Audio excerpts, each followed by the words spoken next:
जी अस्सलाम वालेकुम दोस्तों, अपनी इस वीडियो में आपको दिखाता हूँ। ये देखें, रात हमने गाड़ी अच्छी खासी खड़ी की थी पार्किंग में और ऊपर घर में गए, सोने के लिए गए हैं और टेम्परेचर काफ़ी अच्छा था। अब सुबह उठे हैं तो देखें किस तरह बर्फ़बारी हुई हुई है और हमारी गाड़ी जो मेरी है वो भी सारी अटी पड़ी है बर्फ़ से। तो फ्रांस में बस इसी तरह होता है कि कोई पता नहीं होता यहाँ पे मौसम का, चंद घंटों में कुछ का कुछ हो जाता है। अभी मैं गाड़ी स्टार्ट करके बर्फ़ को हटाने की कोशिश करता हूँ। काफ़ी ज़्यादा बर्फ़ पड़ी है, तो अभी मैं करता हूँ स्टार्ट और देखते हैं क्या हालात है।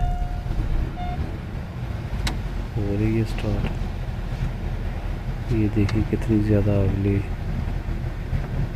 विंडो पे भी कितनी ज़्यादा पड़ी हुई है। अभी कुछ देर इसको उतारते हैं, उसके बाद ही सफ़र स्टार्ट कर सकेंगे। और ये शॉर्ट वीडियो मैं आप लोगों के लिए लेके आया हूँ। थोड़ा सा बर्फ़बारी का दिखाना था, मैंने कहा आपको थोड़ा सा इसका दिखाऊँ कि कैसा मौसम है फ्रांस में।